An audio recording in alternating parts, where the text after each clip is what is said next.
Peace, Knicks family. Welcome back to the God Knicks podcast. I'm your host, Apollo Reed, and I'm here with my co-host, Regular Joe. We are What's not going on, man? the happiest at campus right now, but we are here after the Knicks lose to the Miami Heat in 6 games. Um, Obviously, not what we wanted. Uh, Terrible way to go out.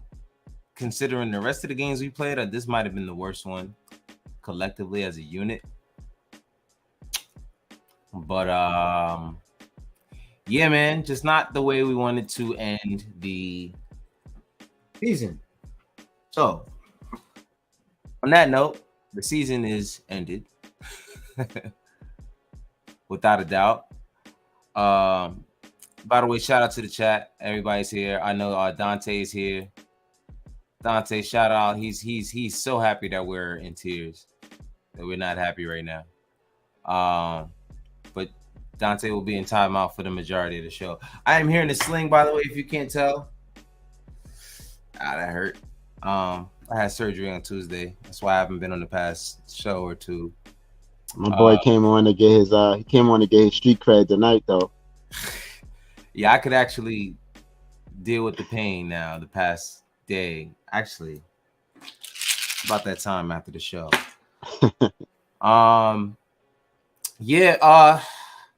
Great season. Let's build. Jose Garcia says no. Shout out to you, man. Shout out to you.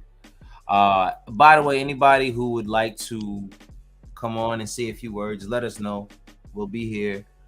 You would like, I'm opening the floor to anybody who would like to come on and say a few words. So get yourself prepared, whether you want to come on for, a minute or two, literally, just a shot of. Please have a shirt on. Yeah, come on, let's be presentable. Let's not have the background noise not be crazy. I was just on a Zoom call today. Got guys on there with no shirts on. Like, just please have a shirt on, y'all. Come on, you gotta be better. And I don't mean like a shirt, I mean like a shirt. Not no white beater. Like, have on a shirt. Sure. Man, there's so many things I can run down on the list. Just be an adult if you're gonna come on. I'll put the link in the chat so you got that I moved a little bit too fast there. I'll put the link in the chat for you guys. If you would like to come on, like I said, anybody, the floor will be open to anybody who would like to come on and talk about how they feel on the season, the season little wrap up, and we'll take it from there. But tonight, Jose Garcia says RJ has 3 fouls, and instead of putting in Obi, who was 2 for 5 from 3 and playing well, he puts in Josh, who was having a bad half. We talked about that backstage. I mean, of course. You was mad at him for that though, Cap? I mean, I'm not mad at him for bringing in Josh in that situation. I mean, no, Josh, I wasn't mad at that in particular. I think RJ just didn't need to be in there for as long as he was. That's what I was mad at. And I think that Grimes should have played a lot more. That's just me personally. That's just because and we've talked about that because of the floor spacing. But then again, Grimes was 1 for 6 tonight, so.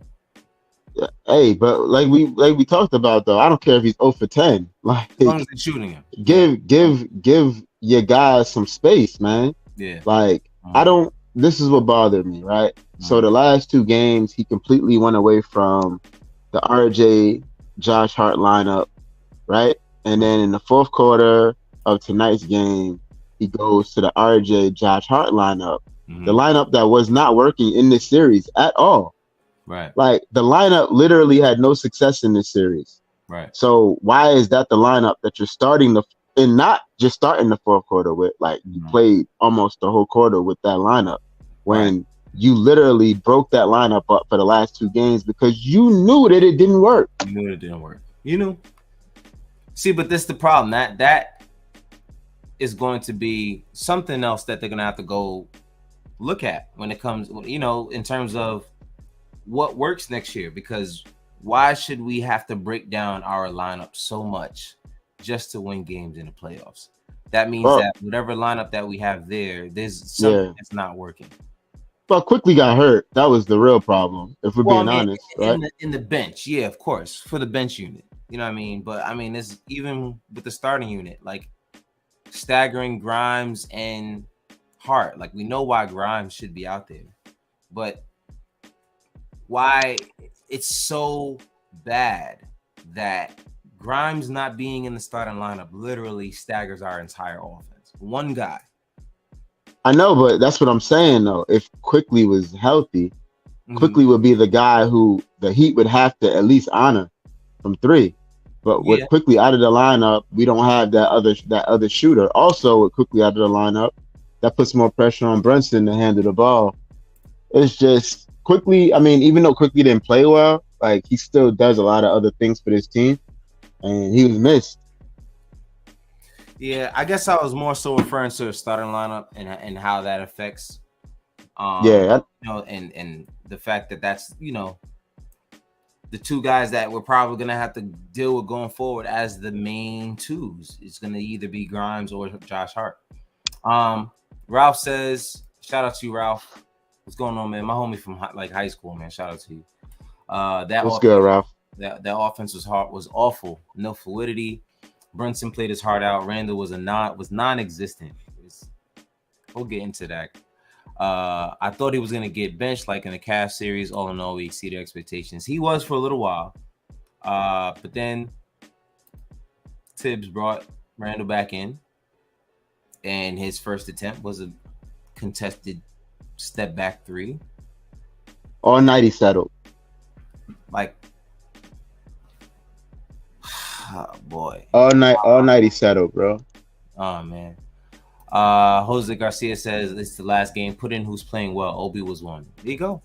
Obi was playing well. He had two nice threes off of passes from Jalen Brunson, and just was the effort. He drew the foul on the mismatch on Duncan Robinson, which is what you want to see, like attack the mismatch. Yeah, you ready for this?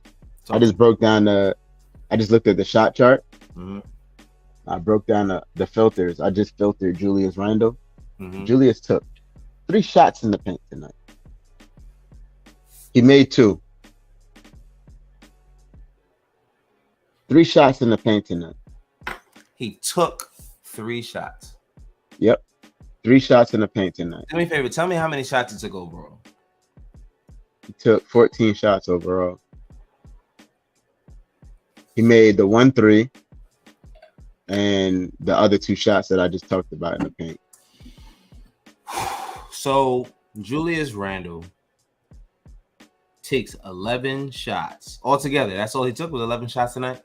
14 shots. He took 14, my bad. He took 14 shots, and 11 of those, hold on. No, 7 of those are from 3. Well, 11 of them were outside of the paint. Yeah. And 7 of them were from 3. Yep. Gotta attack, bro. Like at the basket, bro. Like you just had success doing that last game. Why did he go back to just? I don't know. I don't get it. And this is the thing. Like this is the problem. The like he mentioned in the Cavs series, he got benched, and it was like, okay, we figured something out here. But the problem was, why did we have to bench you? And then the next game you come out and you're a totally different person.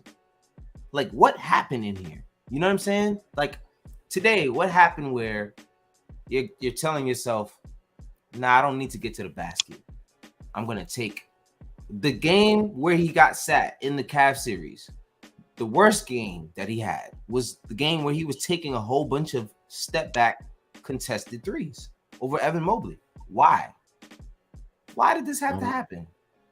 Now, I'm not saying that like you don't want to just drive and there's nowhere to drive, but like you gotta try to impose your will, bro, at some point, and just taking all of these step back threes, like Ralph is saying, mismatches, and he's shooting fadeaways. I don't know, man. Like, and Jose is saying you could tell he was hurt tonight, but like, so is Jalen Brunson. Yeah, man. So That's no is so is excuse. Jim. So is Jimmy Butler. No Like, excuse. Jimmy we don't Butler was out care. the whole series. Like, suck that shit up, bro. Fadeaways against smaller guys, and they should be posting them up. Like on that last play, do you realize Jalen Brunson was trying to get it to Randall, but Randall was guarded by who? I don't know. I just seen Gabe Vincent's hand come in there. Gabe Vincent. Like you can oppose your will a little bit more than that. Like now, also don't run over the guy because we know he can do that very well. Yeah, but it's crazy because like Randall cuts in. It wasn't like Gabe wasn't even really on him. He was just kind of there, and he like stuck his hand in there. You know what I mean? So I don't know, man. It was a bad turnover by Jalen. He had Josh Hart wide open at the top of the key. I would have had loved to seen the ball get there and for Josh to have a chance to take and make that shot. You know what I mean? Only because we've seen him hit so many big shots. I think we could handle being upset at Brunson for how that play ended up more than we would if Josh would have got it and then not taken it. I think he would have taken it. I really do. I think he would have taken it only because, as hesitant as he is, I feel like he lives for those types of moments. And he was wide open. He was calling for it. He wanted the shot. But he also didn't do a good job of making himself available. He also just, I don't know, he was a little off today. I feel like he was grabbing boards, which is what he does well. Got the coast to coast finish. But there was just sometimes he was just a little bit like, did he shoot an air ball? Was that him that shot the air ball? No, that was Grimes on a play that honestly I didn't like that play call. Even though it got an open shot, like Grimes, we talked about it, right? How there's different types of shooters. Yeah. Grimes is not a movement shooter yet. Yeah. So to try to run him off a screen, turn, pivot into a shot, yeah, that's not his strength, man. That's something that he would have to work on. You know, if we're talking Klay Thompson, you know, Klay knocks that down probably. Right. You know what I mean? But he's not there yet, like as far as that type of shooter. Nah, Jay, you got the wrong attitude, bro. I'm not hot. I mean, I wanted to win. I'm not happy.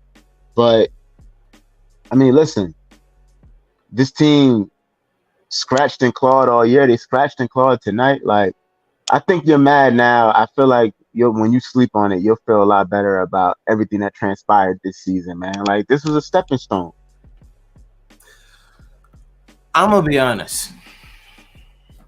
I'm not going to say I think this team. I said.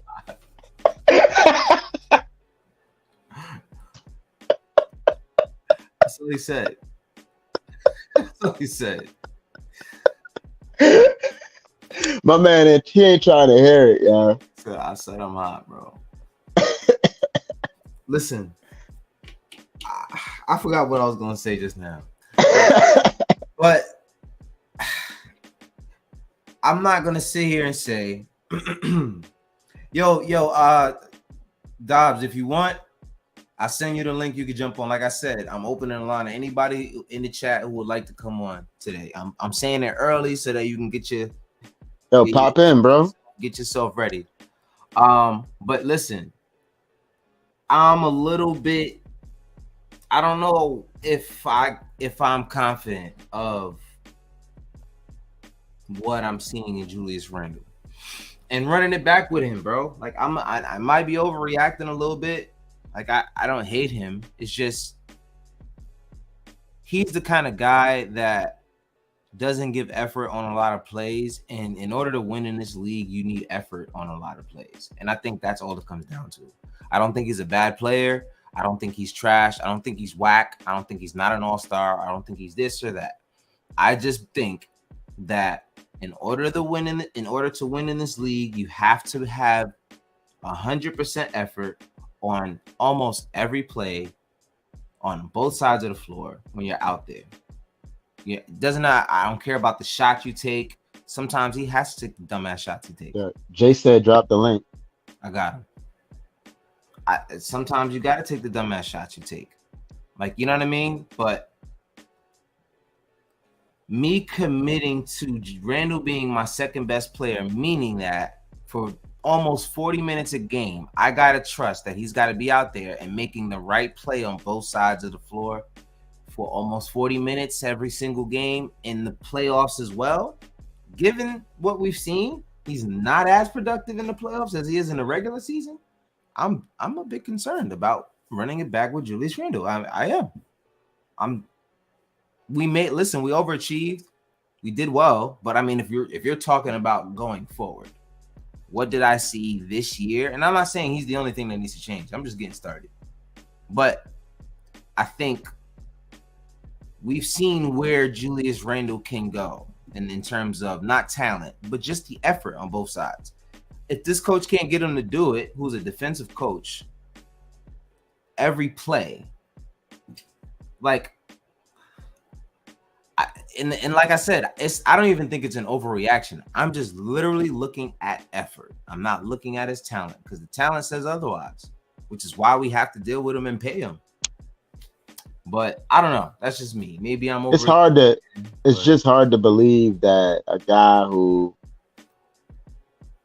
I mean, I guess not. I mean, we just seen Kevin Durant have a miserable game last night. Yeah, we did. But it's just hard to believe that a guy who is, an all-star, two-time All-NBA. Like, by the way, we didn't mention that on the last show. Yeah, two-time All. Congratulations to Julius on making his second All-NBA team. Mm-hmm.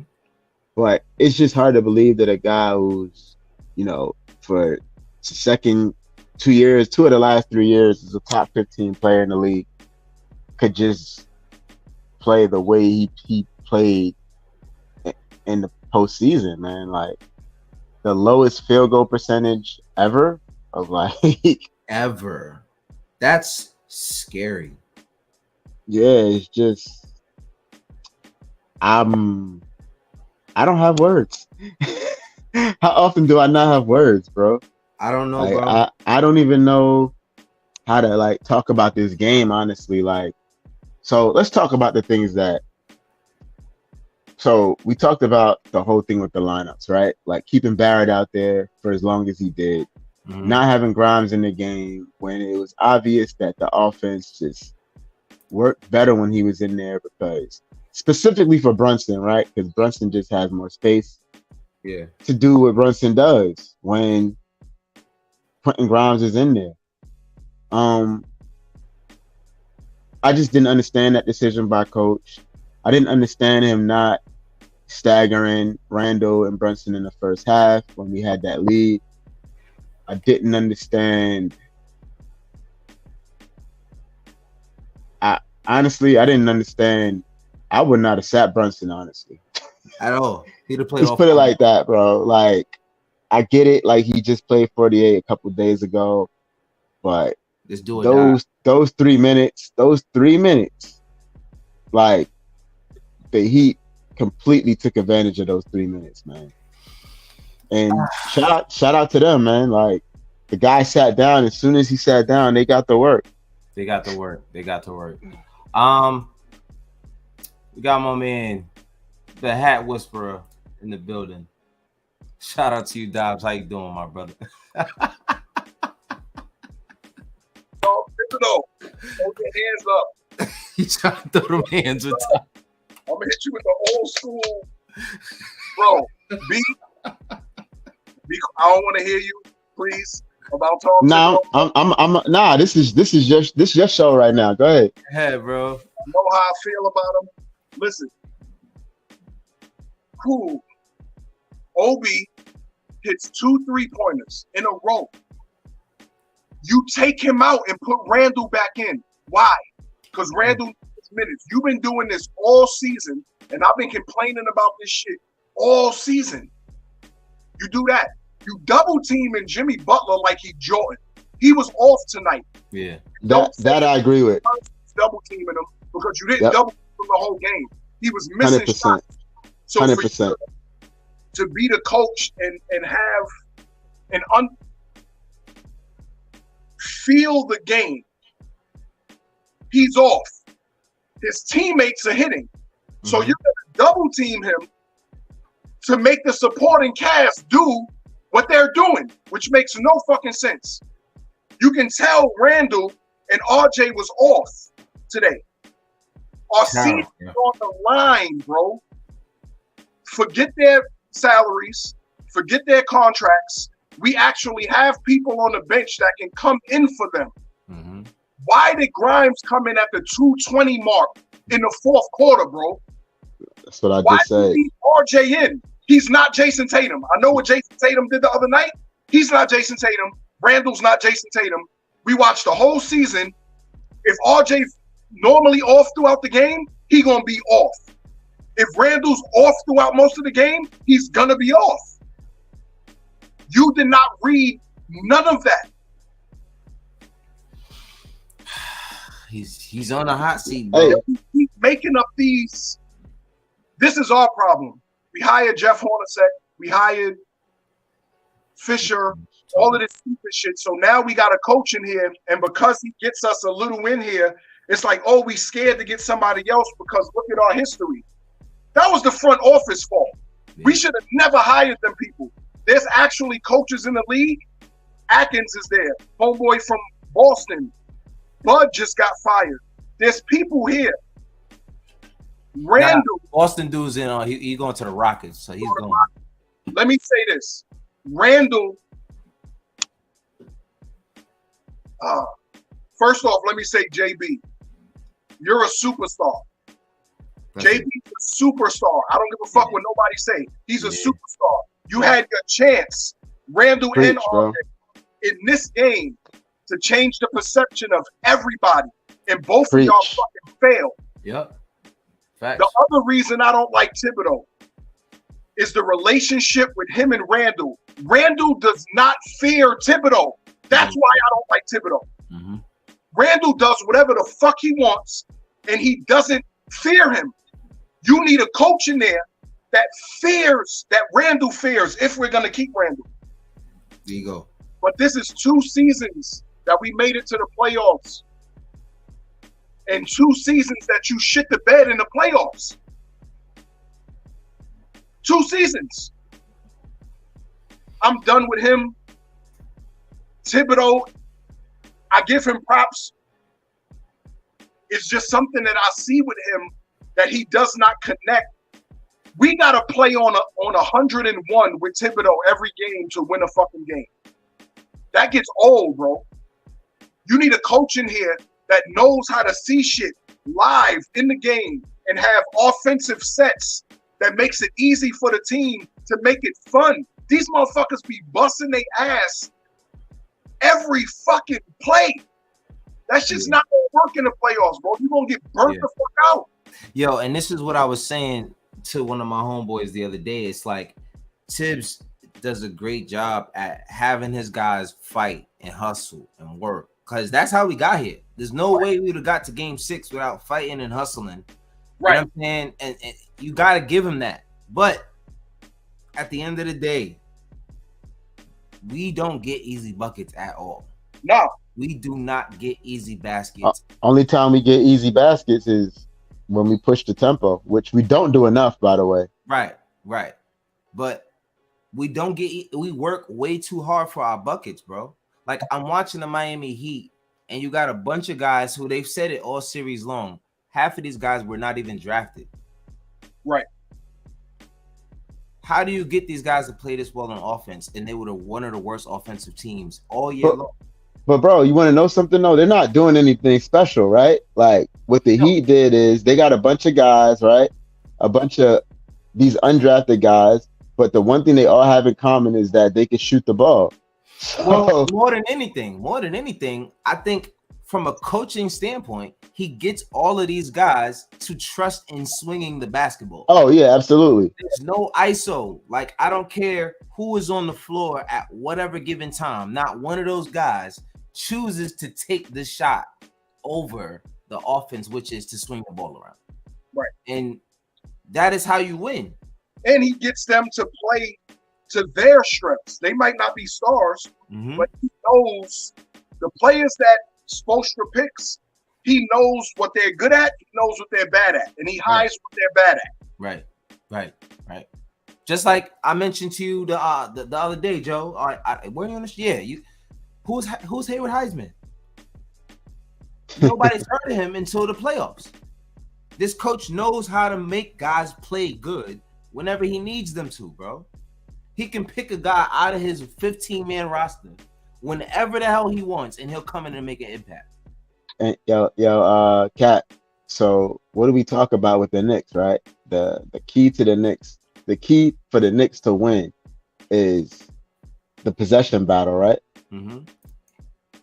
Miami took 82 shots tonight. The Knicks took 71.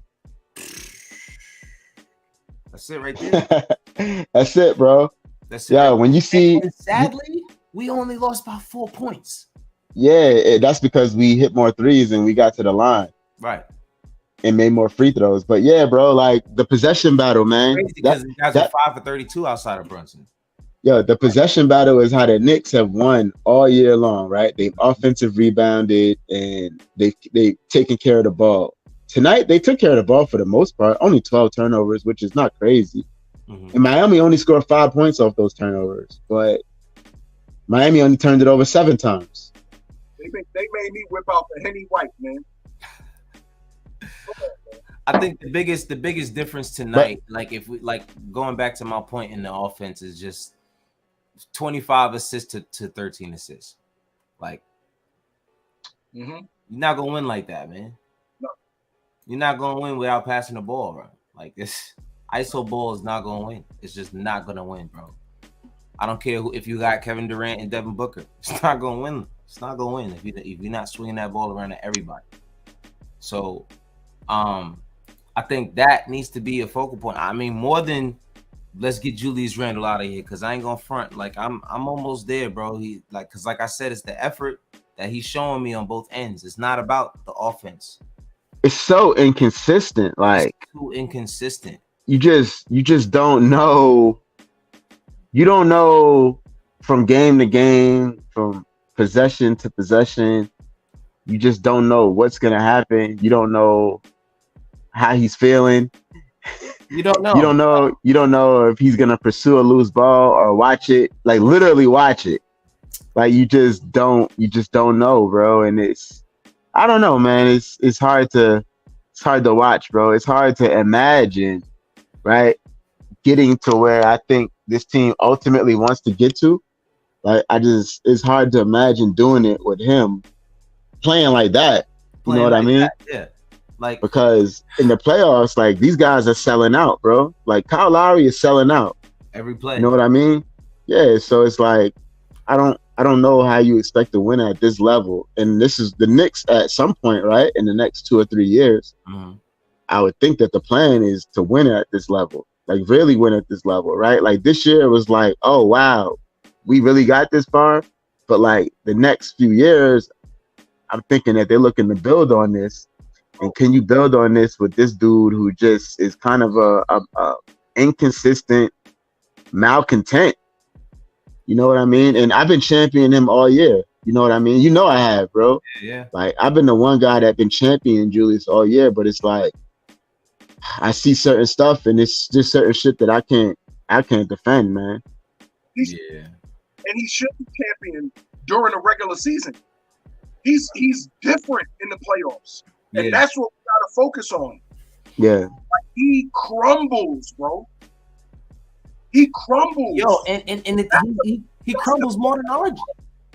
If he plays half of what he plays in the season, we win this series 5-1 probably. Yeah. If he plays half of that, you shit the bed, bro. Yeah. Again. And this time you didn't really have an excuse, right? You had help. I was the main person that gave him a pass 2 years ago because I just thought that it was impossible for him to really do much with basically playing with himself. Yeah. Right. But this year, you got a guy who's out there sacrificing his body, scores 79 points the last 2 games. Jeez. And you can't give this guy the support that he deserves. Come on, bro. I don't know, man. You know, this guy is getting elbowed in the face. Like, he's out there laying it all on the line. Like, I watched a dude tonight that, like, he made up his mind that he wasn't going home, bro. I mean, ultimately, he's going to have to, but I seen that shit that Jalen was like, yo, I don't want to go home tonight. And he played like somebody who didn't want to go home tonight. And it's unfortunate that Barrett had the game that he had because it's going to be the last thing that we remember. And he was really terrific ever since game 2 of that Cleveland series. This is his first really bad game, like since. So it's it sucks that he had a game like that tonight. You know what I mean? Because he really has been terrific. And I was gonna say that about Julius. It's like he's to the point where RJ is consistently showing up more than Julius has in the playoffs, and that's concerning. That's very concerning for me because, more than anything, like RJ has more flaws than almost any other guy on our roster, bro. Right. So, right. Yo, Jose, come on, man. Like, I get it. Like, I know that the guy was probably not 100%, but there's just certain shit that's you can't. No. I mean, hey, listen. Put it like this. Godspeed to you, bro, if you're going to come on here and defend him tonight, right? I mean, more power to you. I'm not going to do it. I'm hoping it's sarcasm. Yeah, I'm not going to do it. And I've done it all year, but I'm not going to do it because even last game where I thought he was terrific, especially in the third quarter, I thought he was great in last game. Yeah. Even in that game, there were still moments where it was like, why didn't you go after that ball? It was one rebound that literally bounced right in front of him. And my boy texted me because my boy was defending him too. He's not a Knicks fan, but he was defending him because he feels like Knicks fans are going after Randall, attacking Randall. I'm like, bro, really watch, bro. Really watch him sometimes, right? That's what I told him. I said, because I go back and watch the games again. And when I go back and watch these games, a lot of the times I'm just watching what he's doing. I said, go back and watch him. So it was one play in game 5 where the ball literally bounced right by him. And he didn't even put a hand out. Me and Ricky talked about it actually on the last show, where he literally didn't even put a hand out or anything to try to get the ball. He just looked at it. And my boy texted me like, yo, I see the bullshit you talking about. I'm like, yo, because I'm not making this shit up, bro. Like, I watch every game. I watch a lot of games twice. Like, I'm not just saying stuff because I want to criticize him because right. I've criticized him probably less than anybody this year. Right. Well, the worst part about it is that now this is the beauty of the playoffs. This is not just shown on MSG, y'all. Like, this is shown across the whole country.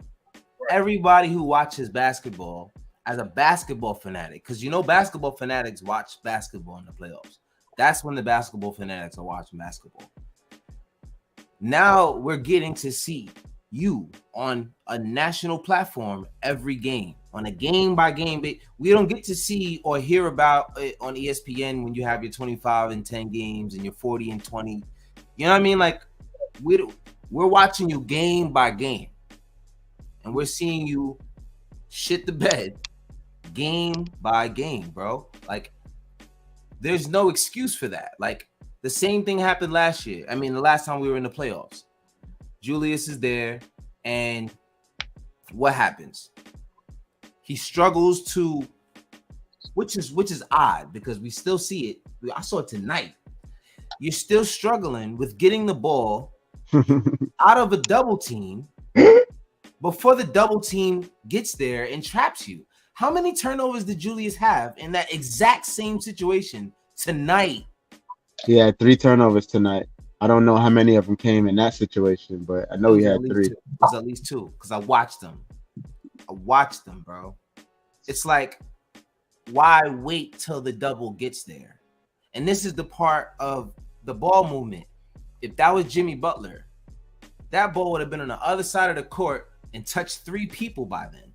Maybe, but I mean, you seen the one play. The difference is, for whatever reason, because you seen the one play, right, where they had Jimmy like trap, right. And somehow he was still able to get the ball out. I don't know how the hell he got the ball out, and I can't remember where the ball ended up going. I think it ended up getting swung around, and somebody hit a 3 or something, I think.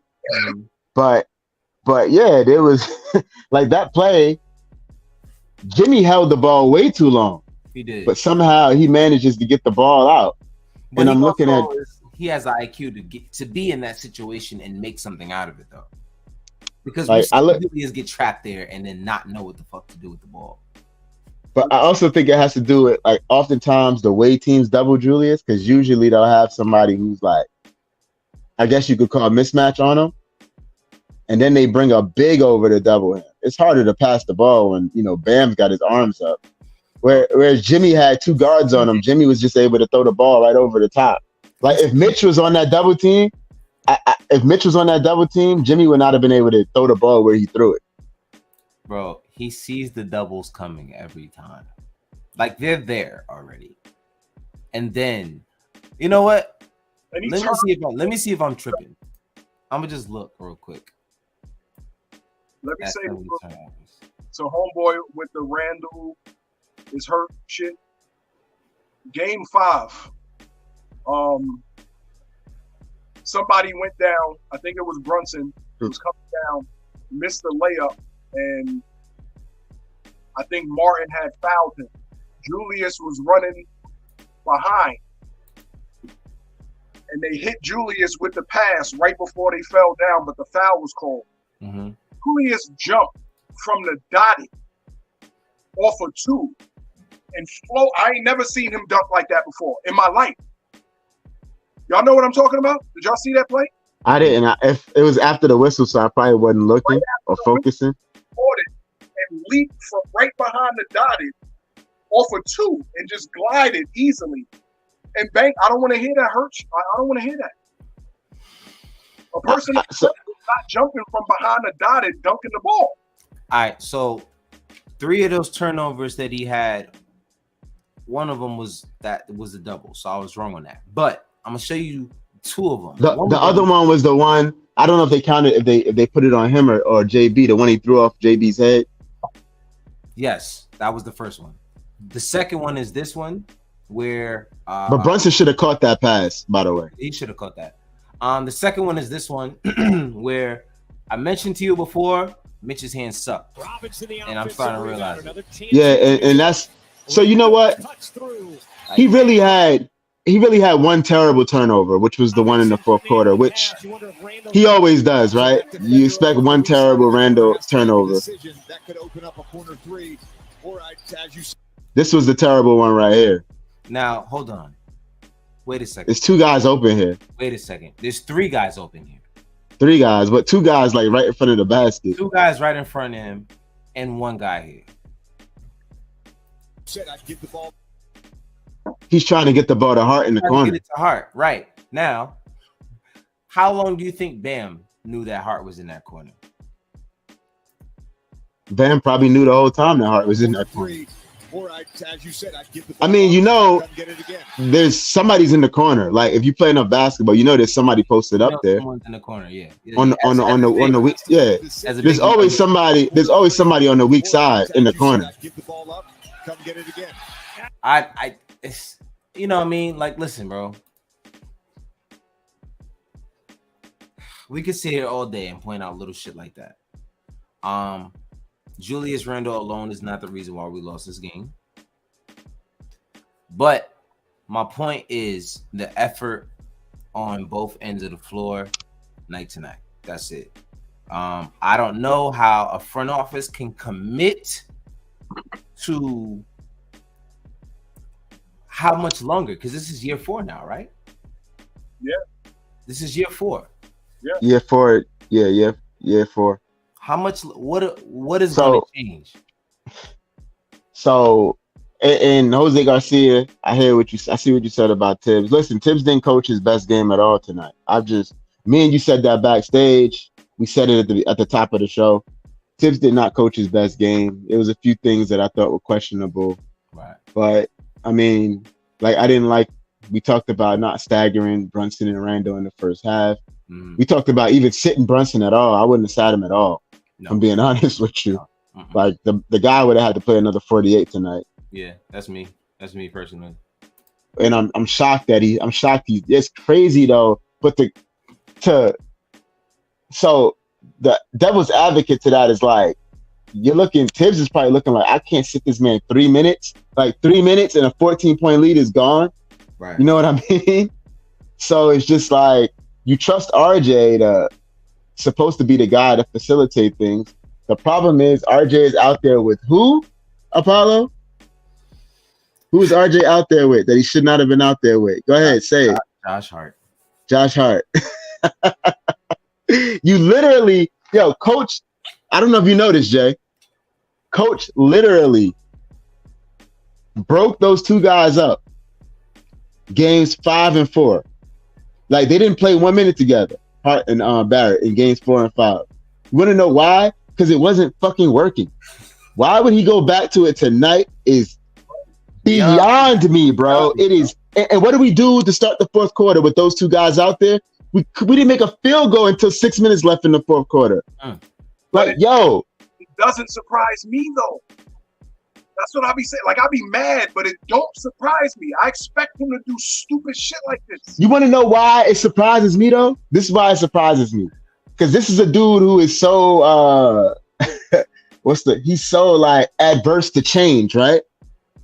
So you change something, finally, right, that wasn't working in the first 3 or 4 games of the series. You change something. You had success with the change. For a guy who is so adverse to change, I don't understand how he goes back to what he changed after he's seen that what he changed wasn't working. For a guy who doesn't like to change anything. That's the thing that surprises me. Him and Randall. Inconsistency. I don't know, bro. If I'm the front office. But with all that being said, Dobbs, Jalen Brunson was 14 of 22 tonight. 5 of 10 from downtown, 8 of 9 from the free throw line, 4 rebounds, 3 assists, 41 points. Turned it over 3 times. The rest of the starting lineup was 5 of 32 from the field, bro. Listen, RJ Barrett was 1 of 10 from the field. And I seen Wave IP Star asked in the chat. Shout out to you. He says 5 of 32. RJ had 11 points, 1 assist, 2 rebounds. 9 of 10 from the free throw line, and that's all he did well tonight. Was shoot free throws. 1 of 10 from the field. Julius Randle was 3 of 14. 1 of 7 from 3, 8 of 9 from the free throw line, 11 rebounds, 3 assists, 15 points. Yes, we know, Jose Garcia, that the offense was the problem because for some reason he decided to go back to Hart and fucking RJ together when the offense was humming just fine when he went away from it. We scored over 100 points the last 2 games. I think we would have been fine with a little bit of staggering if Quickly was there. Just from what he brings you on the offensive and defensive side. Cat. The last game, right? The last game where he played Brunson and Hart together, we scored 86 points. Tonight we scored 92 points. Coach, help me out. Help me figure it out, Coach. Why is Quentin Grimes not? I don't. What's that? Are we happy with this? Like, thinking of next season. Okay, we made it to the second round. We got 2 wins. Like, what are they thinking? Like, did we show enough this season where they really like, all right, Tibbs is good, Randall good, RJ got better. Like, let's run this again. Like, y'all feel like that? I'll say this. There was a few plays. Somebody on Twitter pointed out that they saw Johnny Bryant pointing out that there should be a sub made a few times tonight, and Tibbs waved them off all 3 times. And we're sitting here asking a question about why didn't this guy play? And I have trouble saying confidently that the rotations that we're asking about were not the same rotations that Johnny Bryant was talking to Tibbs about. So I don't know how this can just work, bro. Like, so can I answer Dobbs' question? Go ahead. I don't really see how the Knicks could come up off of Tibbs right now at this moment. I mean, one in year 5. He's on a 5-year deal, right? Yeah, this is year 3. of Tibbs. It will be year 4. My bad. It'll be This is year 3 of Tibbs. Is year 4 of Randall.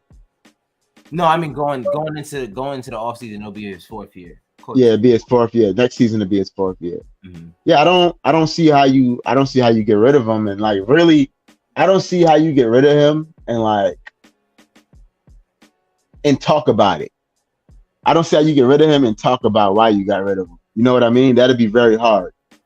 Because now the roster, all bets are off, bro.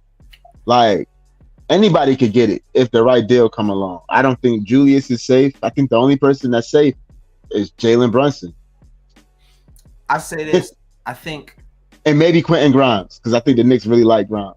I think the same way you take calls on whoever outside of Jalen Brunson and maybe Quentin Grimes is the same way you see what's on the market as a coach. You talk to what coaches and their offenses and see what their offenses are and what they think they can do with this roster. Because it's not like you can just fire a coach and then get a better guy in there. You know what I'm saying? Because that's also the issue. Like you mentioned, Dobbs, we've Jeff Hornacek, Derek Fisher, like, you know what I'm saying? So, like, we can't just go out there and just go hire a coach and believe that this is what we're going to – because I do believe that if you hire somebody with a track record, like, it would make sense. You know what I mean? Like, I'm not hiring – like, you hear J.J. Redick is taking interviews. I'm not hiring J.J. Redick. But, I mean, don't get me wrong. I would listen to an interview with Nick Nurse, Mike Budenholzer. You know what I'm saying? Like, would you listen to a Johnny Bryant interview? Absolutely. But I don't know his offense. But at the same time, we don't know anything. We just know that. Yeah. Well, one thing that we do know about Johnny Bryant is he likes to shoot threes. Right? He started the whole philosophy in Utah. That's why they shot all of those threes when Donovan Mitchell was there. So that much we know. So we know that he believes in the analytics, just like Miami believes in the analytics. Like, how many times we seen Miami just kick out? Like, they're looking for threes. They're not looking to take the ball to the basket. Right. Can we just get a coach in here that can tell his team one time, stop committing to collapsing so deep to when the ball gets swung that you're literally running as you have to sprint to the three. Like, if we fix that, this is a different series. Like, it's just so much little things that it's like, and I'm hard on Tibbs, and I'm gonna keep saying, with him not being married, everybody just talks about him not being married, him not having no kids, him not having a wife, him not watching movies, him not doing this. Everything is basketball. No excuses. Yeah. To me, not y'all, not the rest of the Knicks fans. To me, you should be a mastermind. If all I do, if Poe, you play ball, and B, you play ball, and I play ball, but all I do is play ball, and then you live your life the way you do, but you play ball. Facts. And Cap live his life. I should bust your ass. Because that's all I do. Right. He should be out coaching motherfuckers. He should see it. He should be some Matrix type while it's going on, seeing if we preaching this stuff about him. Right.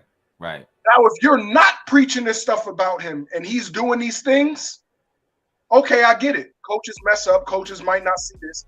But when y'all keep hammering in how dedicated he is and this and that, and then we see stupid shit like this, it's like, how? How, if we're at home and we see it clearly, that you don't see it? And you watch film, that's all you do. I got to go back to the film. And you got RJ saying it. We just got to go back to the film. Bro, what you really watching on them films, bro? Because you playing games. You not watching film. You doing something. And Dobbs, not only is he watching it up close and personal, but he's got all of the numbers, all the advanced stats. He knows what lineups work, what lineups don't work. He's got no distractions. Yeah. So, I mean, it was obvious that the RJ, so it worked in the Cleveland series, right? But the way that Miami wanted to play defense, right? they had a very specific way they wanted to guard the Knicks.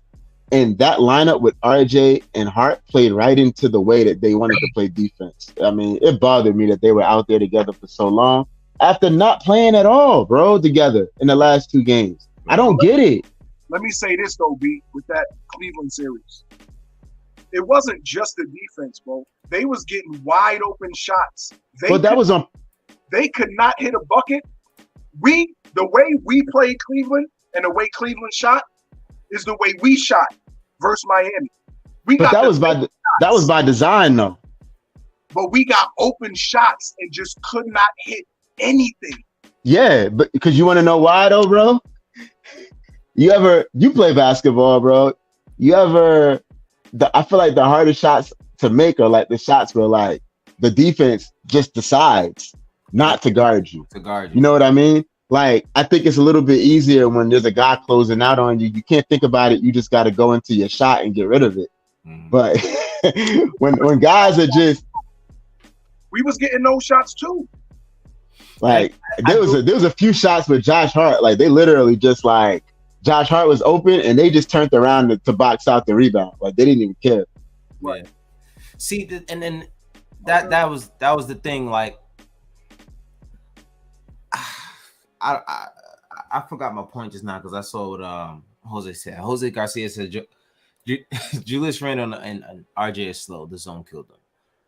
I really don't even think their speed has anything to do with this. Like, what do you mean slow though? Like, you mean slow in the head or like just they move slow? I think he means slow. You got clarify, bro. He was trying to say slow because I know he was saying that RJ and Hart are slow as well. And I'm like, well, our problem this series wasn't speed. Right. You know what I'm saying? Like, I don't think speed had anything to do with it. I think we honestly didn't hustle on boards most of the time, and we didn't make shots. Like, when you don't make shots and you're not hustling on boards and you're struggling to make easy baskets, you're going to lose that series. I'm gonna be honest with you. I'm glad. I'm proud of these guys for taking it to 6 games. Yeah. Because So can we? Go ahead. No, go ahead, Cap. No. I feel like this has been like a doom and gloom podcast. I really did not come on here to do this. I didn't, bro. What did you expect, though? But I really. I think valid. It's valid though. It's valid shit. It is to an extent, but at the same time, I feel like we also got to take a moment to like recognize the entire season as a whole.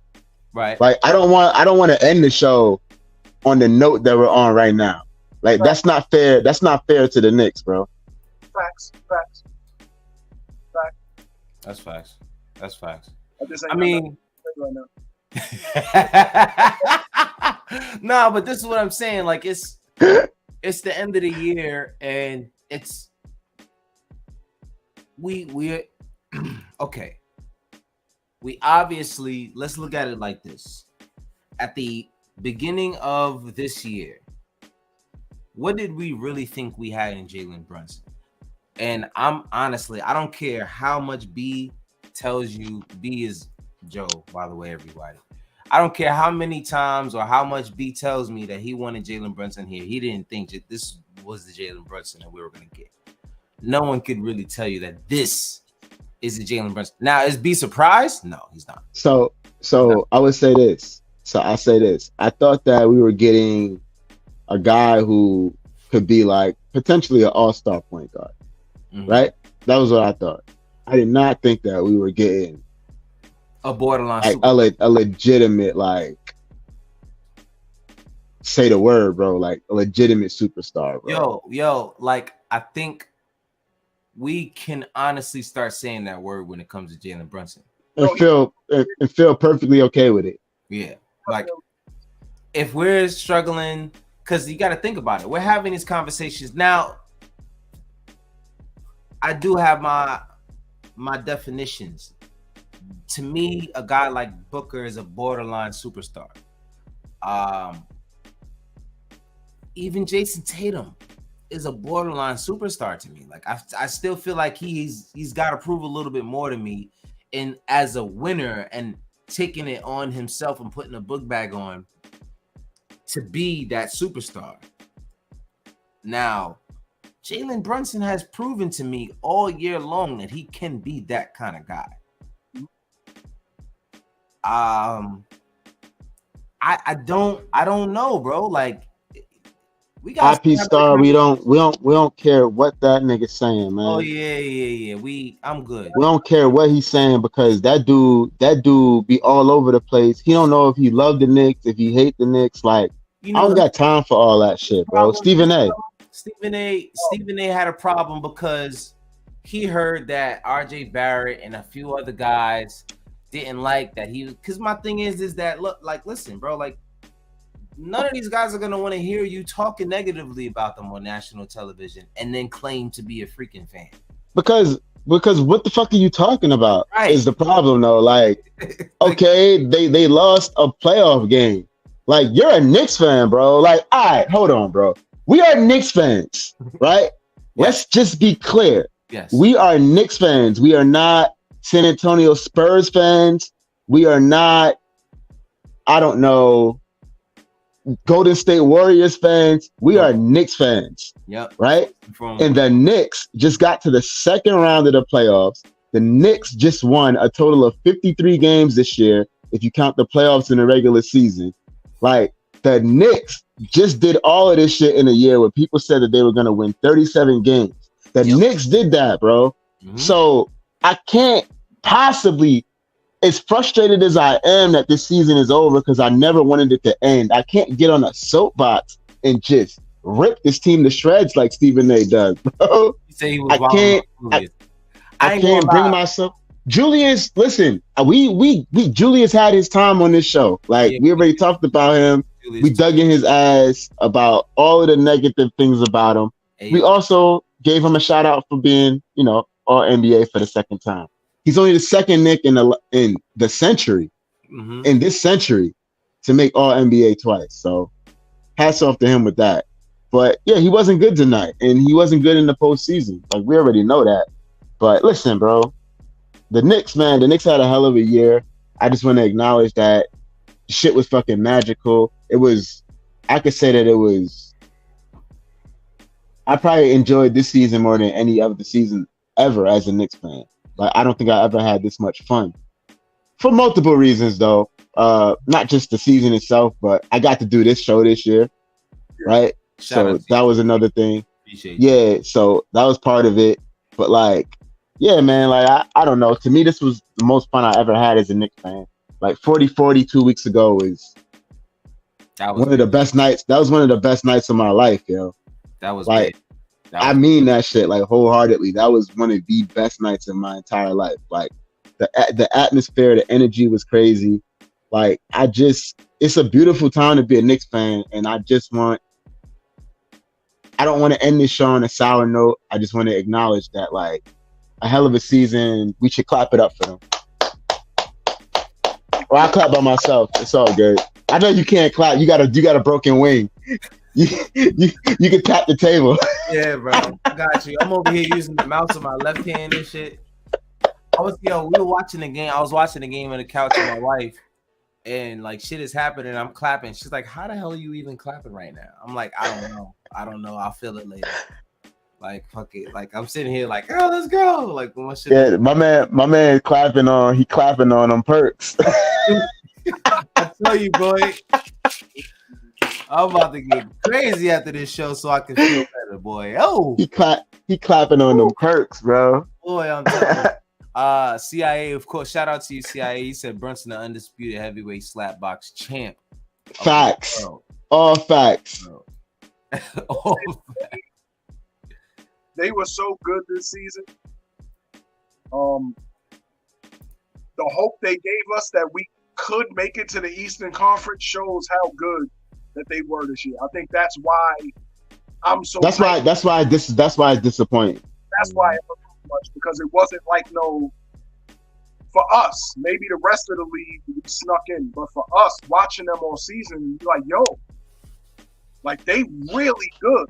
So that's why we so tight. But that's how good they was. That's why it's so disappointing. But on the flip side, that's dope. Like they really had everybody believing and not, jumping out the window. Like we really really had a really good chance of making it to the Eastern Conference Championship. Things just didn't fall that way. And you know what I think I appreciated most about this season is seeing the national media having to give us respect. Yeah. They had no choice. They couldn't ignore it anymore. Yeah, they had to give us, and that was the thing that I appreciated because this was the first time you started to see real stats. Bro, is that the white Henny out the bottle, bro? You didn't see that? You didn't see that? They made me bring out the white. Yeah, that's what he said. They made me bring out the white Henny. Out the bottle. Out the bottle. You already know how Joe feels about the bottle. Yeah. Dobbs think he back in Harlem. I'm always in Harlem. He said, I'm always at Harlem, no matter what I'm at. Salute, bro. Salute. Harlem all day, baby. That's facts.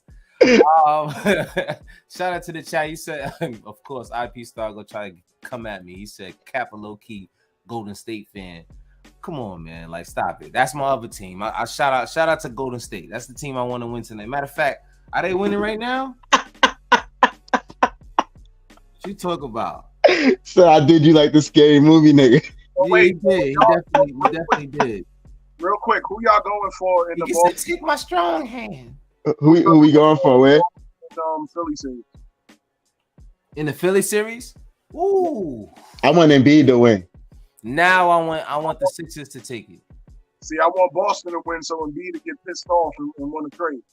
I knew you was about to say that. You know what? I was all for Jaylen Brown until he just got that all NBA team. Yeah. So he ain't going nowhere. Nah, like he gonna because they could pay him, right, a lot of money, right, because of that. Yeah, they can pay him. I mean, they're gonna have to pay him 200 million or some shit. Yeah, 270 million, and that's Jalen. And then because Jason Tatum got it, he's getting 300 and something million. Yeah. So if Embiid and them win, I don't know. I want Boston to win now, so Embiid to cry, go off and be pissed off, and then want to get the fuck out of it.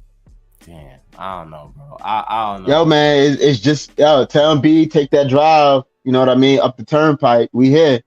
Yeah, we here. Tell him come through. Brunson with him. That's all really Brunson need is a bona fide superstar with him.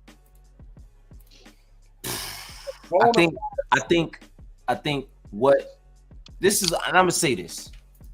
I think the Knicks front office this year realized what they have in Jalen Brunson, and they're gonna now pivot to more of a smaller championship window. Like, okay, like we really gotta structure this team. We don't have like just a squad now. Like we got a piece, a real solid piece that if he's in the right situation, he can get us somewhere like deep. Like, look at where he took this. Yeah, I agree.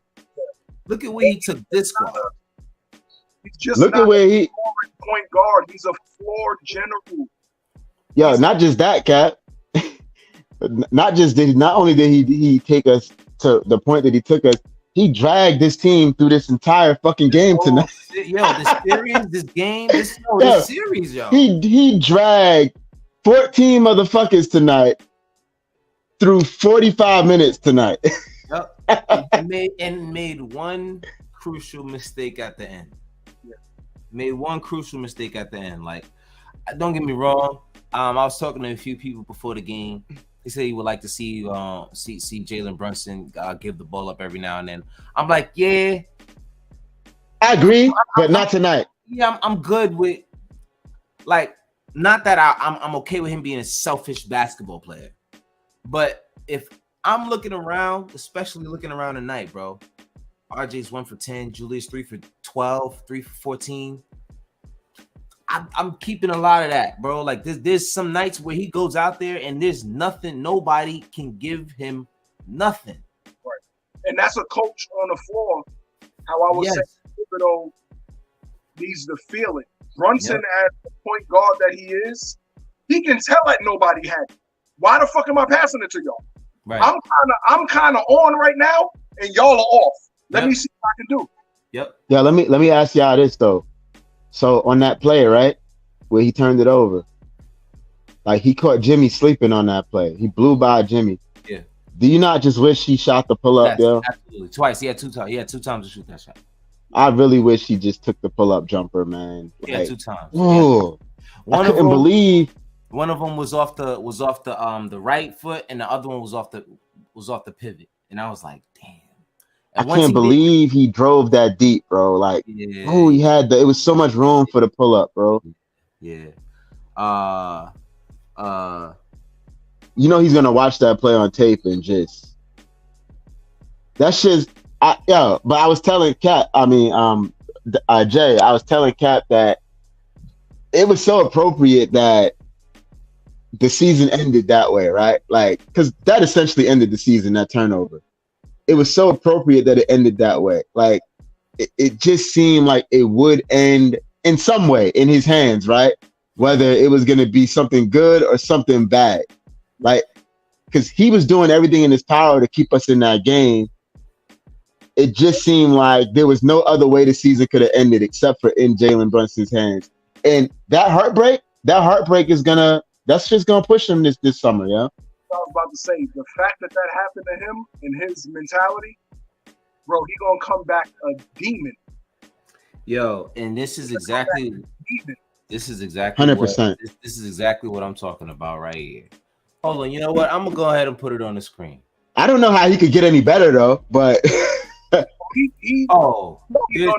that's gonna mess with him. The fact, you know what type of player he is, cerebral. I do, but I'm just wondering, like, I'm trying to figure out, like, where can he improve? Because I felt like I watched him this season and he was so great in like every facet. You know what I mean? Listen, shout out to and this is exactly what we're talking about, bro. The game ended how long ago? An hour and a half ago? And this has already started. What happened? If the next disgruntled star, shout out to New York basketball, if the next disgruntled star becomes available, New York has the assets to make a trade and not ruin the future flexibility. Question whether the roster has the upside to be more than a good regular season team. The answer lies in the play of Julius Randle. So Bobby Marks, NBA insider. Yo, so I think it was just me and Harry earlier on I don't know if we talked about it on FaceTime or if we talked about it in our live, because we went live earlier, me and Harry. Mm-hmm. Can't remember where we talked about it, but at some point today we talked about it. And it's like I totally lost my train of thought. Oh yeah, that's what I was gonna say. So when you make a trade, right? Like usually you make a trade, like we've seen it with Phoenix, right? They make the trade, but they traded away a lot of their depth. Right. So usually what happens is the team makes a trade for like a big star, and then that first year is like rough because they have the stars, right? They might have 2 stars, but they don't have any depth. They're on the bench, yeah. And then like we've seen it with Cleveland, right? Like Cleveland made the trade, and I think Cleveland made the right trade, right? But now this season, right? Because this is going to be year 2. This season they got to really start looking to build like that bench up. So I believe the Knicks, if the opportunity comes, they should make the trade, even if it means that the bench is going to be a little short. And then if what they want to happen doesn't come to fruition in the first year, like you just go into the offseason and you keep building, bro. It's all about building. Yeah. So yeah, make a trade, bro. If you could get a guy in here to help Jalen out, like a legit guy, make the trade, and we'll worry about what the rest of the roster looks like later. That falls on one more time. Look at the Heat, look at the culture, and look at the coach. The motherfuckers got damn near a starting lineup of undrafted dudes. Yeah. I'm not worried about getting bench players and all that. I'm worried about the coach putting it together and them believing in it. Like, we can find people for the bench. We don't have to have a bench mob. We just got to understand. I agree. Right. And also, if you want to talk about like building a team, look no further than the last 2 25th picks in the draft. Like, look at Quickly, look at Grimes. Like, we could find guys. Yeah. You know what I mean?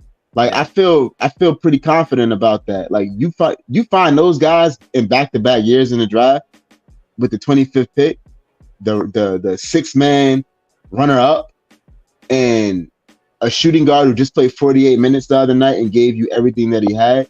Like those two guys you drafted 25th.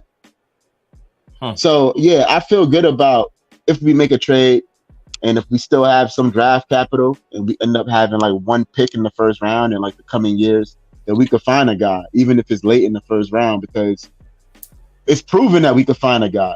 Right. I think there will be a disgruntled star. And I'm going to be honest with you, bro. If I'm a basketball player in the NBA and I'm watching anything that's going on and I'm watching these playoffs and I'm seeing, number one, the Garden go crazy, and number two, how Jalen Brunson is just playing for this franchise, why wouldn't I want to go play in New York? Somebody gonna want to play with Brunson. I don't know if they gonna want to play with Julius. No, I don't even think they would care about playing with Julius if they could play with Brunson. I think that's how good Jalen Brunson has shown himself to be. At this point, I think he's earning the respect of a lot of players around the league who would uproot themselves. I think he already had respect. I feel like that respect grew tenfold after this year. Yeah, tenfold. I think the way the perception of Jalen Brunson around the NBA. First of all, in New York, bro, in this city, do you wearing that jersey, a point guard in New York, wearing that jersey, bro, the heaviest jersey in the league, and this guy comes here and performs like he's playing at the Rucker by himself. Watch his jersey sales next year. We can't have him for these 4 years to just have him and be happy. Mm-hmm. Yeah. We have to capitalize. Yeah. Him. Mm-hmm. Have to. Watch them watch the ticket sales.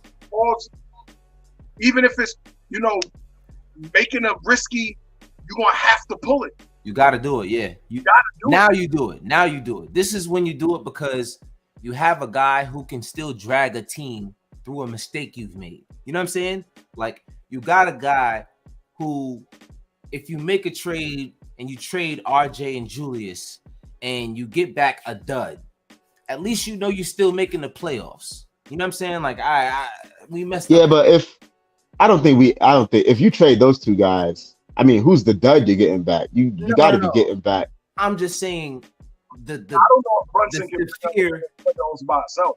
I do think he need help. No, like, all I'm saying is the fear that you once had to make a trade in New York, you don't have, because now you have someone here who you can actually pair whatever you're doing with. Because before, whoever you're bringing over here is like, all right, we got to see what they bring. Because now with Jalen, you know what he brings. All right, boom. We're building this team around Jalen Brunson. We don't have to go find a point guard now. That eliminates a whole lot of issues because it's so hard. That's the hardest position to find in the NBA. So once you get you a point guard, number one, everyone wants to play with one, and it's easier to find every other position.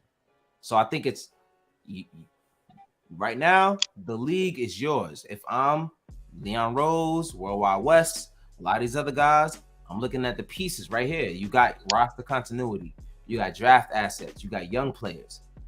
You got to make a move. You know what I'm saying? Like, this is not, and I'm not saying just throw it all in one bag. That's not what I'm saying. But there has to be something where you're seeing a difference and a shift in what you got, because clearly this roster was constructed based off of the end of the season of last year Knicks. So clearly this is a different roster right now, completely different roster, led by Jalen Brunson. So I don't know. That's just me. Don't be in the beginning of the season when Brunson came. I said once they hired his father and then once we learned the relationship between Leon Rose and him and then Tibbs and him and all of that, I said, he's gonna be the leader coming in. Like it's gonna be his team. He's not gonna have to prove too much just because of his relationship. So now this happens. They go through the season. They go through these playoffs. They see what happened with RJ and Randall. Knowing that Brunson's the leader and his father's one of the coaches, what's the talks gonna be behind the scenes from Brunson? Because Brunson, once he get home and talk to his father and sit down with no cameras, you never know what he gonna say. You never know if he's putting the bug in the air like, yo, we might need to do this and try to, you never know. Because this is his team now. His agent is Leon Rose's son. So like, oh shit, I forgot about that. I mean, he's technically LeBron in this bitch. Yeah. If we're really being honest. we gotta factor that in. If Brunson doesn't think that Randall and RJ are the two players to bring him where he needs to go, guaranteed they're not gonna be there now. I can guarantee that. The question is he the type of dude that will voice that? Right. I think he wants to win. I think he wants to win more than anything. And I think win with them. I think I do think that, and I also think that winning in New York is like really important to him. Like he came here to win in New York, bro. Like he didn't come here to just hang out in New York. Yeah. He didn't come here to like, we gonna revitalize the franchise and get to the playoffs. Like, no, that dude came here to go all the way. He means business. He know what New York is about, man. Julius Randle, where he from? He from Texas or some shit? He's from Texas, from Dallas. From Dallas. Yeah, man. He come here and get a Biggie tattoo, and you need to go to the tattoo shop and get that shit where they do that laser light joint and take that King of New York shit off your shoulder. Yo, I think that was a little premature. Yeah. You know what I'm saying? That was a little premature. Big L says Randall's mentality is not fit for the playoffs. It's not. I don't know if it's just his mentality. You know what I'm saying? I think it's more probably is. Can I say something? Go ahead. So I see what I seen these last two playoff appearances. I don't count the first one. Like I throw the first one out. I seen what I seen in this one. I wasn't crazy about it. But I still wonder, right? Because you look at Kyle Lowry, for example. Kyle Lowry was known as a choke artist in the playoffs, right? Like Kyle didn't become, it took him years to become a good playoff performer. Right. I just wonder, like, because I feel like experience and knowing how to slow your heartbeat, like that shit comes over time. So I wonder, like, okay, we trade this dude. Is this a guy who, with all the talent that he has, right? We'll figure it out at some point. Yeah, that's what I'm wondering. Like, is this a guy who you're going to trade, and then in 4 years he's going to be on another team going berserk in the playoffs? See, but this is why. Oh, my bad. Go ahead, Dobbs. Go ahead. You know what? Just real quick. You know what Randall just needs? It's real simple. He just needed a 40 piece in the playoffs. He needed one good game so he could see it. And I think that shit would have broke. It would have broken. The fact that he hasn't had that one game yet, it's fucking with him. So whether we trade him or we keep him next year and we make it to the playoffs and he has that one or two good games, I think it goes from there. It's just, you gotta have it. Basketball players gotta see stuff like that, man. Yo, because Dobbs, we seen moments though, right? In this postseason, we seen moments where we're like, yo, okay, he could probably play in this environment, man. Like, that third quarter of game 6, he was great in that third quarter, bro. Like 5 of 5 in the third quarter, made every right pass. Like, and then he comes out to attacking the basket in that. Like, they didn't know what to do with him in that third quarter. And then you think you hope he's gonna capitalize off of that tonight. And it's just, I don't know, man. He just starts shooting step backs again. I don't know if you heard. I don't know if you was here, but did you hear what I said about how many shots he took in the paint tonight? No. He took 3 shots in the paint tonight, bro. Yeah. He made 2 of them. And it's like, bro, you seen what Jalen Brunson was doing, right? Like, he was just forcing the issue, man. Like, he was making the refs have to make calls.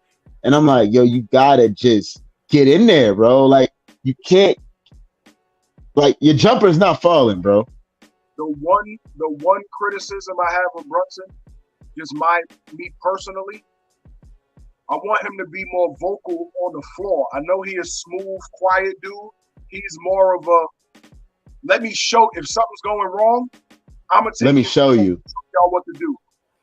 I think Randall needs Brunson one time to come up to him live on the court, smack him on the ass, do something like, bro, like I need you. Mm-hmm. Mm-hmm. I need you. Come on, like you better than it. Let's go. Just saying that might, bro. All of us played ball before. You could be off, and your man come to you like, bro, what's going on? Snaps like, right come on, like I need you, bro. Snaps you right out of it. Psychologically, that should just do something. Even if your shot's not falling, facts. You start hustling more. You start doing this. Jalen's just like, if you're not doing, I'll take over and do what I gotta do. I think he needs to bring that into his game where he can go to his teammates like, yo, come on. Like, we gotta get this. Yeah, it's crazy you say that, right? I don't know if you guys remember this shit. It was a long time ago. This is like the Boston Celtics. This was during the Antoine Walker and Paul Pierce era. There was a game where the Celtics were down big, and the Celtics called a timeout, and Antoine Walker goes berserk in the huddle. Like, he loses it. Like, they had the huddle mic'd up. Like, he goes nuts. Tells these guys basically like, yo, let's go. Like, what are y'all doing? Y'all sleepwalking. Wake up. Mm-hmm. The Celtics were down by they were down by double figures. I know that much. I don't remember how much. It was a long time ago. But they came back immediately after that timeout. They made a run and they came back and won that game, bro. That's crazy. That game in Philly, when Horford had blocked Embiid a couple times, and then Embiid was under the basket, and PJ went to him. PJ went in his face and was going nuts, and it just changed. Like, you can tell that he needed that. Who, Paul Reed? Nah, it was Embiid. Nah, Embiid. Oh, I was thinking about the Paul Reed one and the other shit. Yeah. Did y'all see that shit the other day? Nah, what happened with Paul Reed? We need somebody.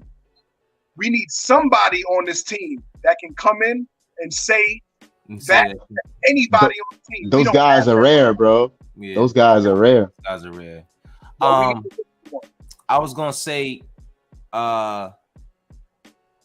regarding letting Julius Randle go and then him going to another team and becoming that guy.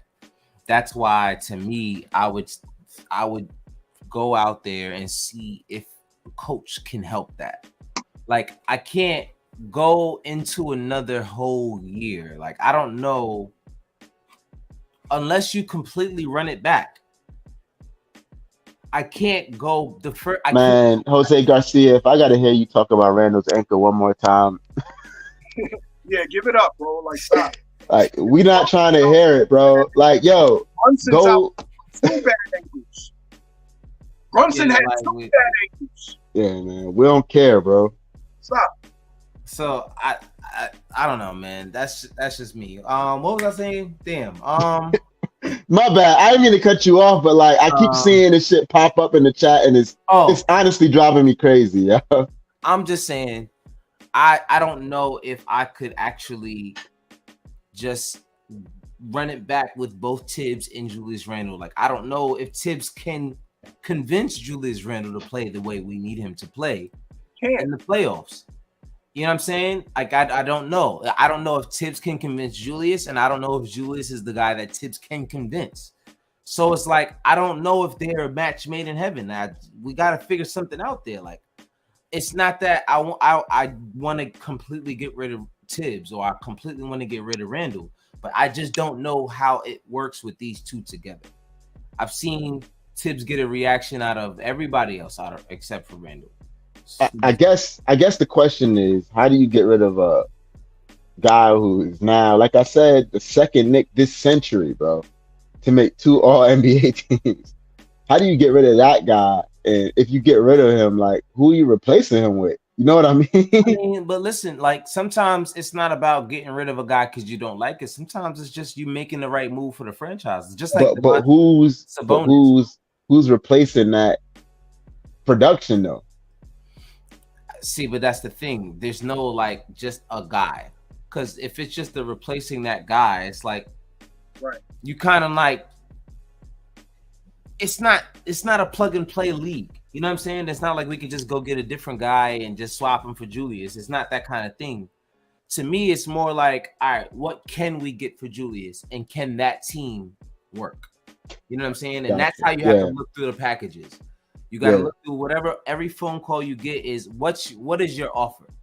What are you going to offer me for Julius? If it's a power forward and a small forward, if it's a bench power forward and a starting small forward, if it's any, like, you know what I'm saying? Like, what are the packages and what can we work through those packages? How can this package change our team? Because I also do know that we want to get easier shots, which might mean Mitch might be on the move.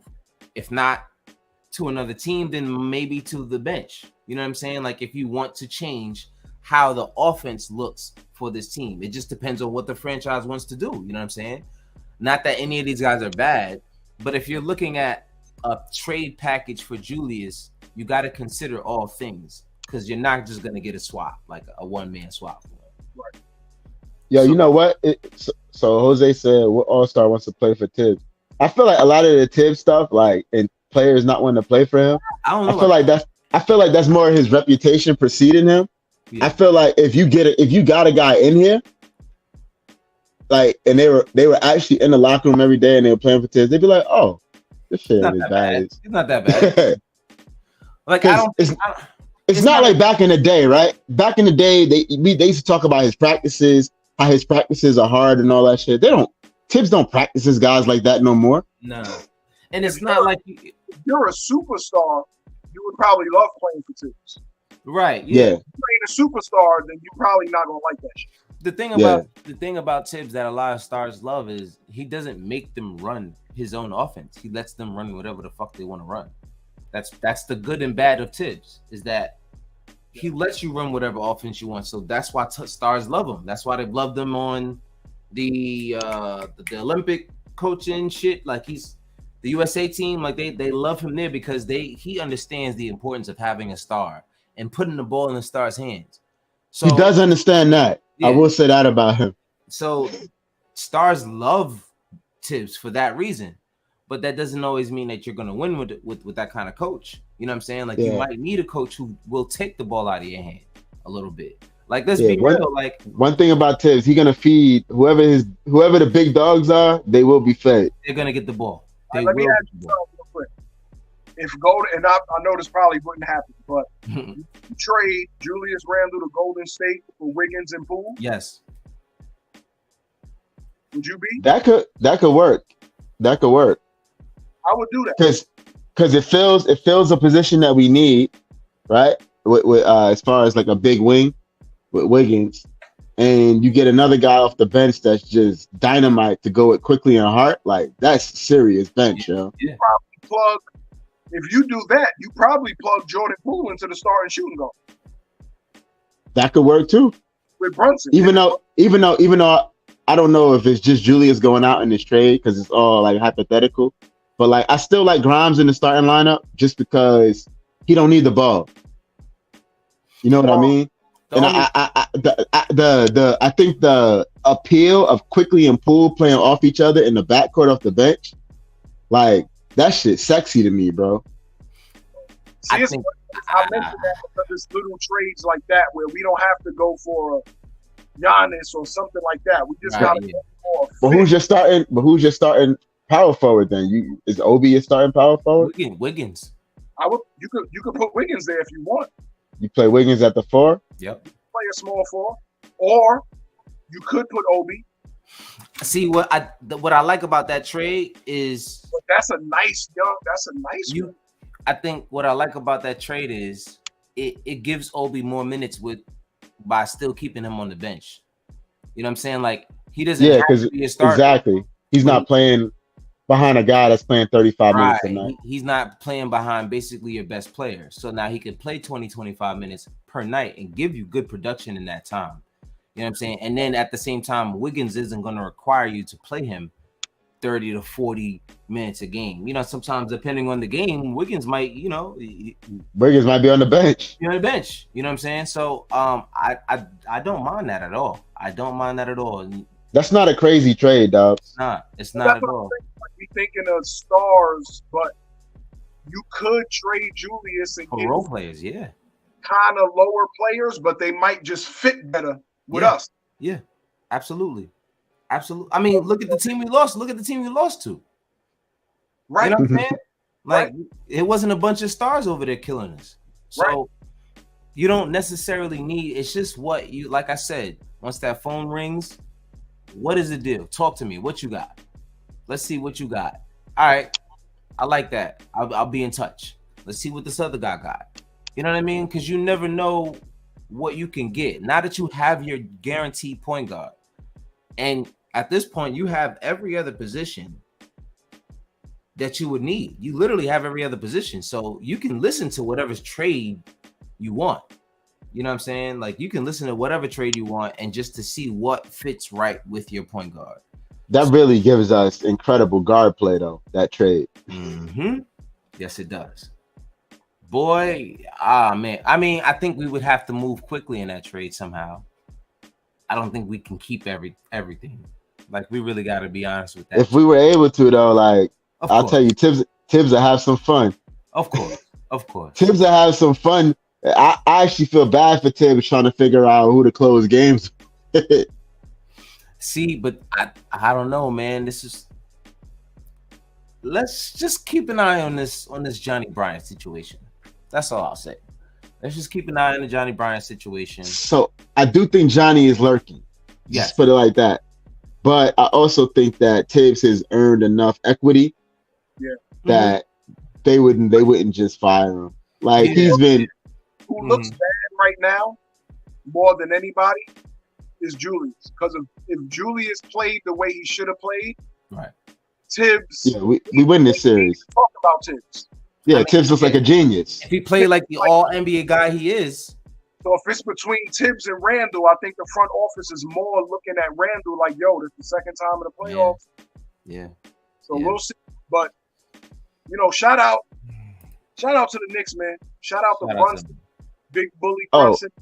Brunson. Oh, and so Jose been saying running back like over and over. Jose, I'm not opposed to running it back either. Let me just be clear. We just up here talking. But I'm not opposed to running it back. Yeah, right. But yeah, I'm not opposed to running it back. I would like to see another piece or two though. So a thing that the Knicks did at the end of the season was they signed Isaiah Roby. And the reason why I like that trade, or the reason why I like that signing, is I felt like, okay, and I don't know what Isaiah Roby's role is going to be, but I did feel like if something happened to Julius, we were like incredibly thin. Like, we didn't have another big, like a power forward. Yeah. You know what I mean? Mm-hmm. So the fact that like Obi could kind of step into a starting lineup, and then we have Isaiah Roby as like a backup power forward, I feel a little bit better about the way the team is constructed instead of having to depend on Josh Hart, who some nights you could get away with it with him at the 4. But like, I don't think it's something that you can get away with every night against every team. So I did like the Isaiah Roby pickup, and they signed him for multiple years. So see what happens. And Julius injured the hell out of Jericho Sims somehow. So I don't know what the hell is that really what happened? Nah, man, it's just the rumor. Just the rumor on this show. Just they were slap boxing. They were slap boxing back there, and Julius went too crazy with the left hand. Jericho didn't see it coming. He ain't used to fighting southpaws. But could you imagine Julius just catching Jericho with it? Yo, I could not get Julius just catching. Bow, like, yo, oh man.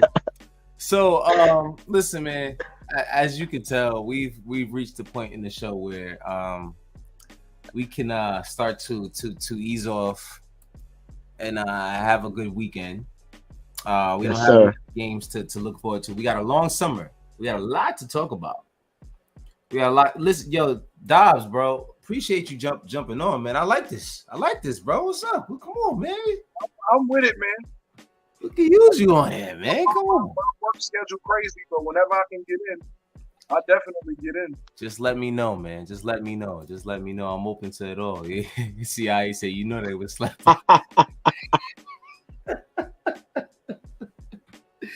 Yo, without fail. He my man said got called the West Side Butter Palm.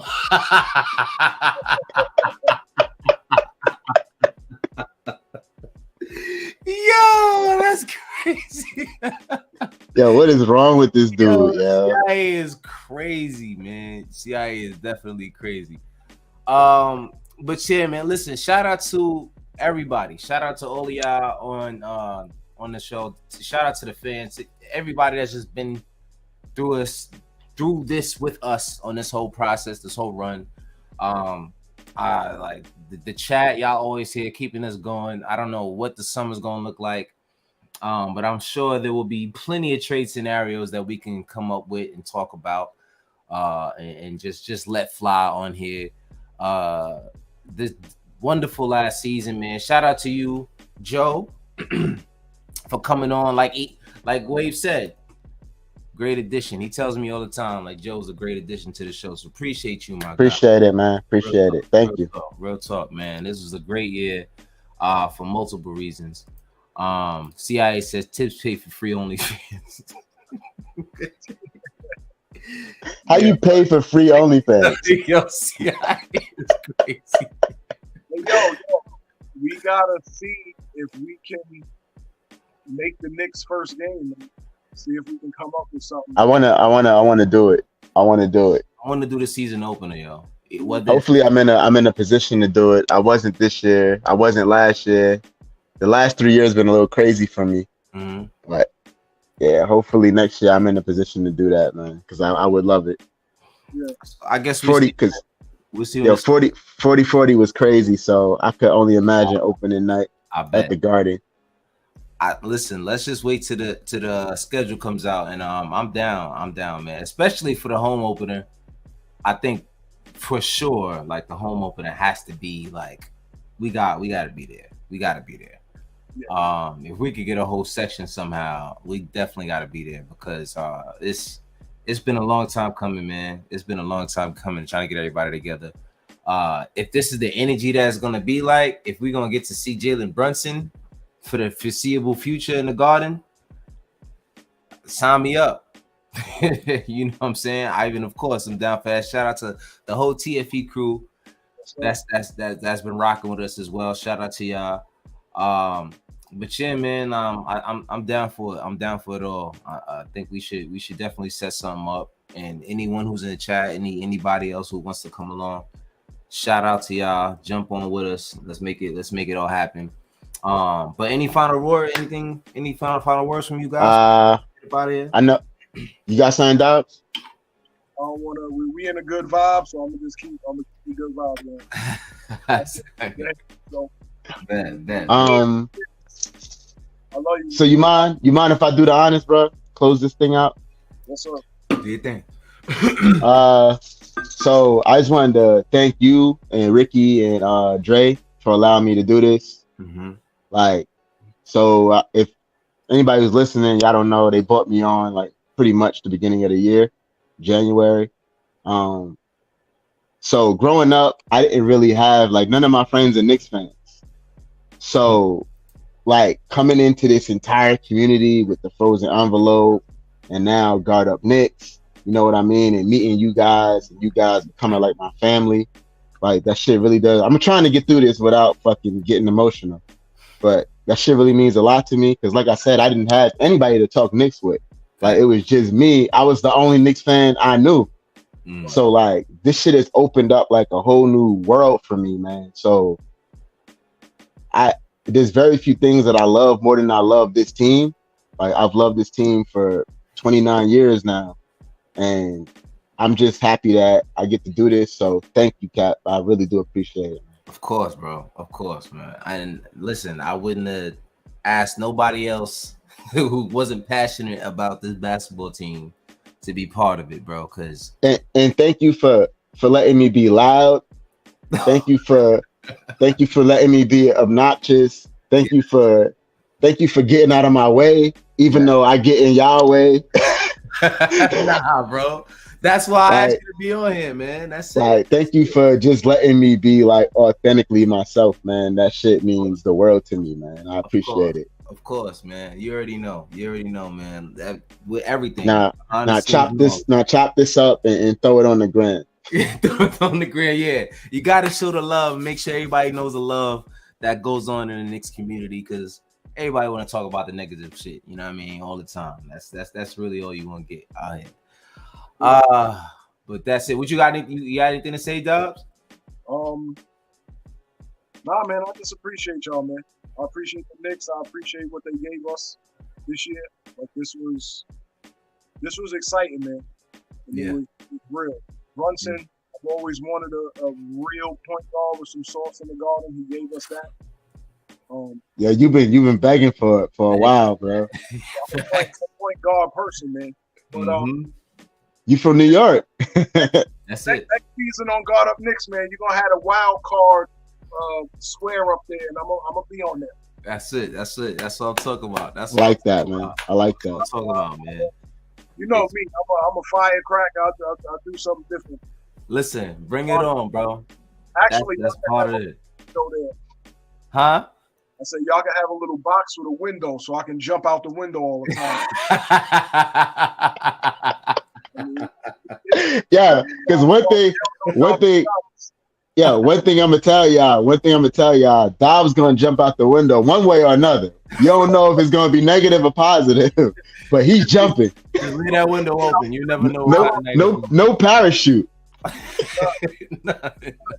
Listen, bro, I love it, man. Like I'm all for expanding the community. I just, like I said, like I told my brother when I started this, I was like, me and my brother would literally just sit on the phone for like hours and just talk about Knicks, like for no reason. Like I don't even understand. Like you said, like you didn't know no other Knicks fans. Like Dre was the only other Knicks fan. Like that was it. It was all I knew. Like it was like, who else I'm gonna talk to about the Knicks? Everybody else that I knew, and I lived in New York. Everybody else that I knew talked shit about the Knicks, which is crazy. Which was crazy to me. You know what I'm saying? So I'm just like, all right, well, once I actually just started listening to different podcasts, and I'm like, wait, like there's a whole community of y'all out there. And then I see the chat.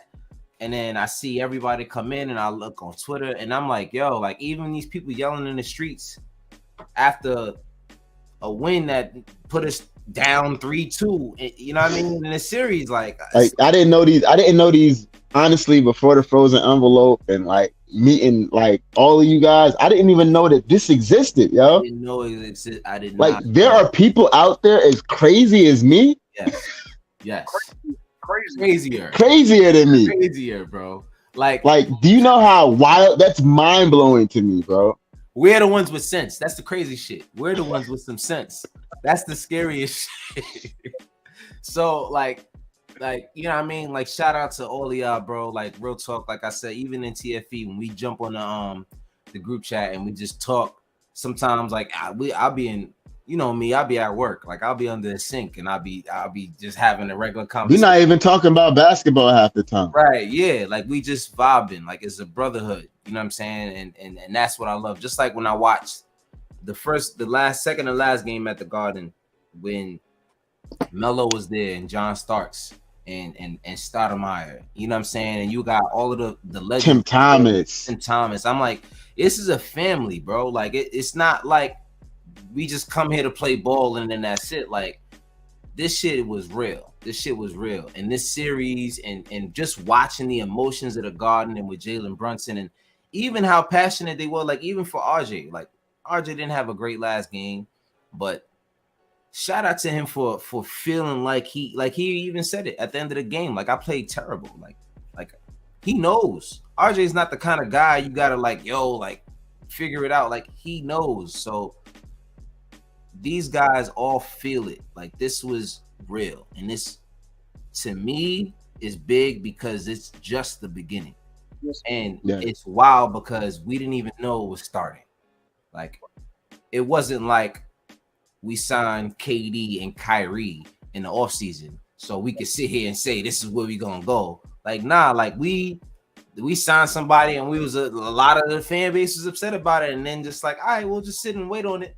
And then look at us right now. We like, yo, this is our squad. Like, we talking about going to the conference finals. Like, if things Miami wasn't a all in all better team than us. If things went the right way for us, we could have won this game. We could have won the next game, and we could be in these. That's how good this team is now. So I'm getting a little bit ahead of myself, but regardless, this year was huge. Probably the biggest. I mean, that's not really saying much, but the biggest for this show. And I love it, man. I love it. This is just what we've been waiting for. This is actually the second winning season. I think we were a winning season the last time we went to the playoffs. Yeah, y'all was live. No, I mean, was it a winning season? Or was it? I think it was 5. We here, y'all covered the We Here season. No, I know we did. I'm saying, was that a plus 500 season? Yeah. Oh, it was. Okay. They was 42 and 32. 42 and, all right. So this wasn't the first year that we did that was a winning season. But this was the first year we were in the playoffs, and it was something that we could actually feel, and wasn't like there was actually a path. Like it actually, right. This was a real thing. It wasn't like, oh, like it sprung up on us. But I appreciate all of y'all. If y'all still here, drop a like, hit us with a little comment. If you're listening, give us a little 5-star review. A 5-star and a review, my bad. But listen, man, that's pretty much all I got. I don't want to drag out here too long. It's getting late. It's 12:25. We lost, but at the end of the day, I think it's a nice beginning to what we got going on in the future. Overall, we won.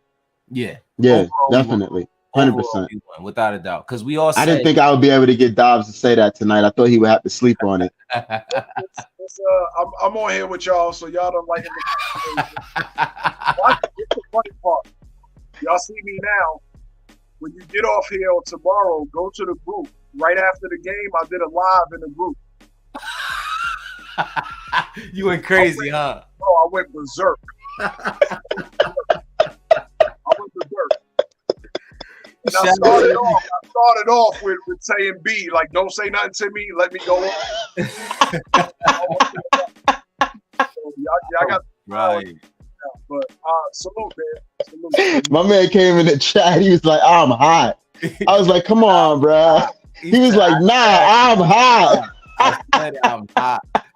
Yeah, I gotta go back and watch that. Shout out to the Frozen Envelope group on Facebook. If y'all are listening and y'all still here, go and check them out, man. Go join the group if you're a real legit Knicks fan and you're not crazy.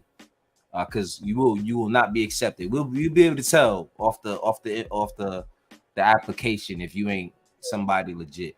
And we don't do the trolls and we don't do the disrespect. Your ass get booted out real fast. We a little. Yeah, Ivan will make sure of that. Ivan will make sure. Like, he'd be like, "Whoa, what'd he say?" I was just making sure because it sounded like he ate dinner last night. You know what I'm saying? So, but listen, man, thank y'all for tuning in once again to the God of Knicks podcast. I'm your host, Apollo Reed. I'm here with Regular Joe and J Dobbs of the TFE. Shout out to Rick DeRula and Andre Jalil, my other guys who could not make it tonight. My family, my brother, my cousin. Here goes Ivan, of course. But shout out to y'all, man. Appreciate everything that y'all brought to us this year, this season. And we just getting started, man. Until next time, y'all have a good one. Peace. Peace, love, and orange and blue light. That's right. That's it.